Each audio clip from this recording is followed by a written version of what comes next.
नमस्कार। आइए सुनते हैं यशपाल जी की लिखी कहानी धर्मयुद्ध। श्री कन्हैयालाल के पारिवारिक क्षेत्र में घटी धर्म युद्ध की घटना की बात कहने से पहले कुछ भूमिका की आवश्यकता है, इसलिए कि गलतफहमी न हो। कुरुक्षेत्र में जो धर्मयुद्ध हुआ था उसमें शस्त्रों का यानी गांधीवाद के दृष्टिकोण से पाशविक बल का ही प्रयोग किया गया था। यूं तो सतयुग से लेकर द्वापर तक धर्मयुद्ध का काल रहा है। वह युग आध्यात्मिक और नैतिकता का काल था। सुनते हैं कि उस काल में लोग बहुत शांतिप्रिय और संतुष्ट थे, परंतु सभी सदा सशस्त्र रहते थे। न्याय अन्याय और उचित अनुचित का प्रश्न जब भी उठता तो निर्णय शस्त्रों के प्रयोग और रक्तपात से ही होता था।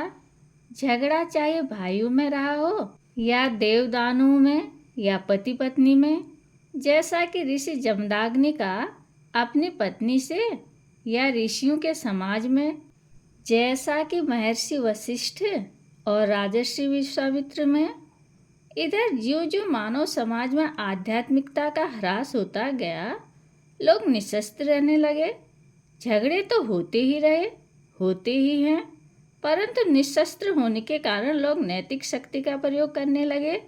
शस्त्रों के बिना नैतिक शक्ति से न्याय और धर्म के लिए लड़ने का संघर्ष करने की विधि का नाम कालांतर में सत्याग्रह पड़ गया।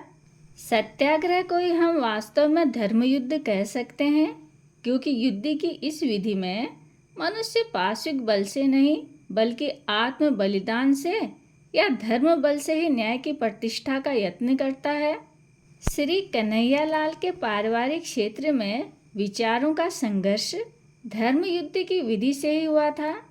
कुछ परिचय श्री कन्हैयालाल का भी आवश्यक है।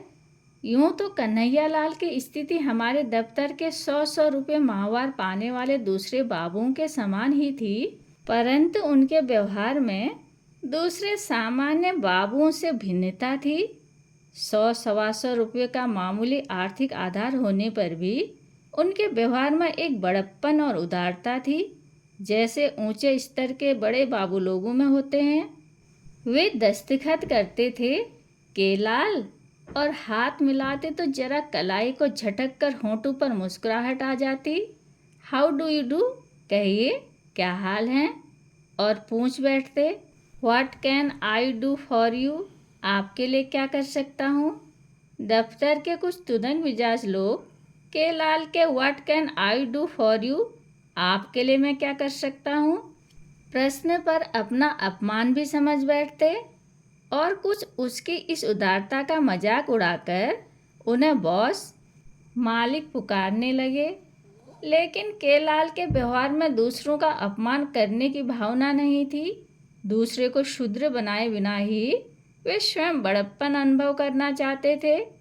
इसके लिए हमसे और हमारे पड़ोसी दीना बाबू से कभी किसी प्रतिदान की आशा न होने पर भी उन्होंने कितनी ही बार हमें कॉफ़ी हाउस में कॉफ़ी पिलाई और घर पर भी चाय और शरबत से सत्कार किया। लाल की इस सब उदारता का मूल्य हम इतना ही देते थे कि उन्हें अपने से अधिक बड़ा आदमी और अमीर स्वीकार करते रहते। दफ्तर के चपरासी लाल का आदर लगभग बड़े साहब के समान ही करते थे। लाल के आने पर उसकी साइकिल थाम लेते और छुट्टी के समय साइकिल को झाड़ पोंछ कर आगे बढ़ा देते। कारण यह है कि लाल कभी पान या सिगरेट का पैकेट मंगाते तो कभी कभार रुपयों में जो शेष बचे दाम चपरासी को बख्शीश में दे देते। हम लोग तो इस दफ्तर में 3-4 बरस से काम कर रहे थे। 75 रुपये पर काम करना आरंभ करके 125 तक पहुंच गए थे। दफ्तर की साधारण सालाना तरक्की के अतिरिक्त कोई सुनहरा भविष्य सामने था नहीं। वह आशा भी नहीं थी कि हमें कभी असिस्टेंट या मैनेजर बन जाना है, परंतु केलाल शीघ्र ही किसी ऐसी तरक्की की आशा में थे। 3-4 मास पूर्व ही वे किसी बड़े आदमी की सिफारिश से दफ्तर में आए थे। प्राय बड़े आदमी से मिलने जुलने की बात इस भाव से करते थे कि अपने समान आदमियों की ही बात कर रहे हों। अक्सर कह देते ग्राहम एंड ग्रिडले के दफ्तर से उन्हें 400 का ऑफर है, अभी सोच रहे हैं।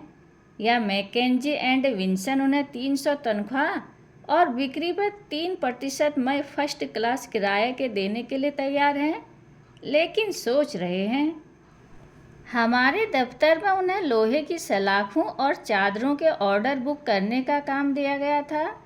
इस ड्यूटी के कारण उन्हें दफ्तर के समय की पाबंदी कम रहती, घूमने फिरने का समय मिलता रहता और वे अपने आप को साधारण बाबुओं से भिन्न समझते। इस काम में कंपनी को कोई विशेष सफलता उनके आने से नहीं हुई थी, इसलिए शीघ्र ही कोई तरक्की पा जाने की लाल की आशा हमें बहुत सार्थक नहीं जान पड़ रही थी। परंतु लाल को अपने उज्जवल भविष्य पर अडिग विश्वास था। ऊंचे दर्जे के खर्चे से बढ़ते कर्जे की चिंता के कारण उसके माथे पर कभी तेवर नहीं देखे गए और न उनके चाय और सिगरेट ऑफर प्रस्तुत करने में कोई कमी देखी गई। उन्हें ज्योतिषी द्वारा बताए अपने हस्तरेखा के फल पर दृढ़ विश्वास था। जैसे जंगल में आग लग जाने पर बीहड़ झाड़ झंझाड़ में छिपे जानवरों को मैदान की ओर भागना पड़ता है और टुच्चे टुच्चे शिकारियों की भी बन आती है, वैसे ही पिछले युद्ध के समय महान राष्ट्रों को परस्पर संहार के लिए साधारण पदार्थों की अपरिचित आवश्यकता हो गई थी। सर्वसाधारण जनता तो अभाव से मरने लगी, परंतु व्यापारी समाज की बनाई। अब हमारी मिल को ग्राहक और एजेंट ढूंढने नहीं पड़ रहे थे, बल्कि ग्राहक और एजेंटों से पीछा छुड़ाना पड़ रहा था। लाल का काम सरल हो गया। उनका काम था मिल के लोहे का कोटा बांटना और मिल के लिए लाभ की प्रतिशत दर बढ़ाना।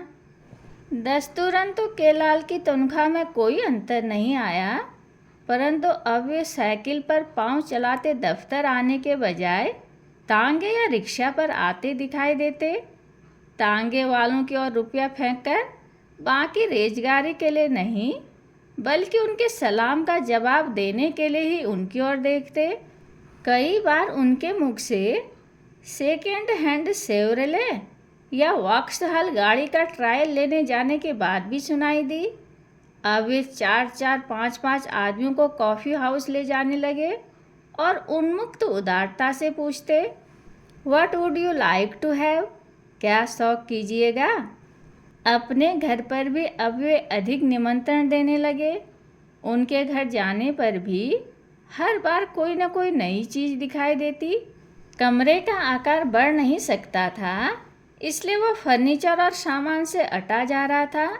जगह न रहने पर कुर्सियां सोफाओं के पीछे रख दी गई थी और टी टेबलें, कॉर्नर टेबलें और पैक टेबलें मेजों और सोफाओं के नीचे दबानी पड़ रही थी। मेहमानों के सत्कार में भी अब केवल चायदानी या शरबत का जग ही सामने नहीं आता था। केलाल तरासे हुए बिल्लौर का डिकेंटर उपेक्षा से उठकर आग्रह करते, have a dash of whisky, एक दौर व्हिस्की का हो जाए। धन्यवाद सहित नकारात्मक उत्तर दे देने पर भी वे अपनी उदारता को समेटने के लिए तैयार न थे। आग्रह करते, तो रम लो। अच्छा, गिमलेट। युद्ध के दिनों में कुछ समय वैकाइयों WACAI की भी बाहर आई थी। सर्वसाधारण लोग बाजार में जवान, चुस्त, बेझिझक छोकरियों के दलों को देखकर हैरान थे, जैसे नील गायों का कोई दल नगर की सीमा में फांद आया हो।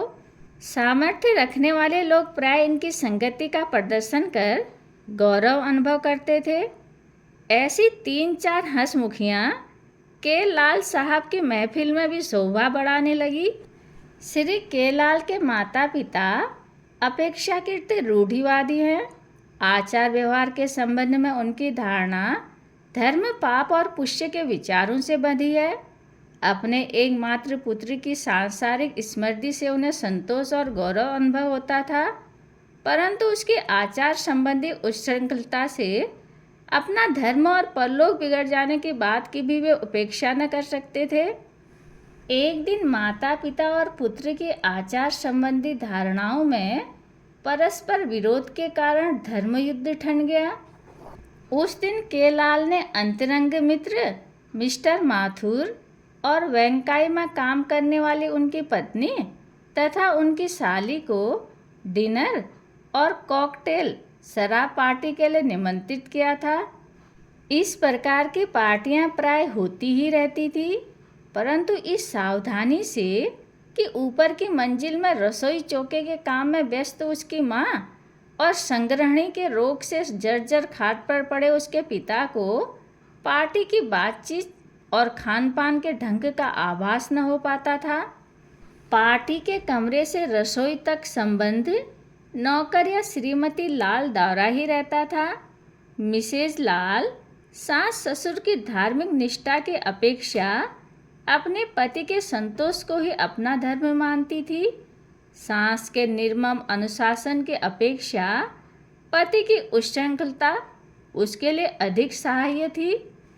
उस संध्या ऊपर और नीचे की मंजिलों का प्रबंध अलग अलग रखने के प्रसंग में श्रीमती लाल ने पति से पूछा, विद्या और आनंद का क्या होगा?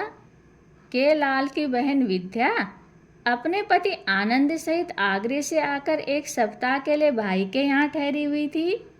बहन और बहनोई के मेहमानों से मिलने से रोके रहना संभव न था। इसमें आशंका भी थी, क्योंकि विद्या को इस कम उम्र में ही धार्मिकता का गर्व अपनी माँ से कुछ कम न था। दांत से नाखून खोंटते हुए लाल ने सलाह दी, तुम विद्या को समझा दो। यह मेरे बस का नहीं। श्रीमती लाल ने दोनों हाथ उठाकर दुहाई दी, तुम ही आनंद को समझा दो, वही विद्या को संभाल सकता है। यही तय पाया और लाल ने आनंद को एक और ले जाकर उसके हाथ अपने हाथों में थाम विश्वास और भरोसे के स्वर में समझाया, आज मेहमान आ रहे हैं, मेहमानों के लिए तो करना ही पड़ता है। तुम तो होगे ही, अगर विद्या को ऐतराज हो तो कुछ समय के लिए टाल देना या उसे समझा दो, तुम जैसा समझो। विद्या को पहले से समझा देना ठीक होगा। उसे शायद यह बात विचित्र जान पड़े, माताजी के विचार और विश्वास तो तुम जानते ही हो। वह जाकर माताजी को कुछ कह न दे। लाल ने मुस्कुराकर अपना पूर्ण विश्वास और भरोसा प्रकट करने के लिए बहनोई के हाथ जरा जोर से दबा दिए। आनंद ने विद्या को एक और बुलाकर समझाया, आजकल के ज़माने में यह सब कुछ होता ही है, भैया की मजबूरी है। तुम जानती हो मैं तो कभी पीता नहीं, हमारी वजह से इन लोगों के मेहमानों को क्यों परेशानी हो। तुम इतना ध्यान रखना कि माताजी को नीचे ना आना पड़े। विद्या ने सुना और मानसिक आघात से चुप रह गई। मिस्टर माथुर मिसेज माथुर और अपनी साली के साथ जरा विलंब से पहुँचे। पार्टी शुरू हो गई थी। पहला पेग चल रहा था। हंसी मजाक की दबी दबी आवाज़ें ऊपर की मंजिल में पहुँच रही थी। आनंद कुछ देर नीचे बैठता और फिर ऊपर जाकर देख आता कि सब ठीक है। कहानी सुनने के लिए धन्यवाद।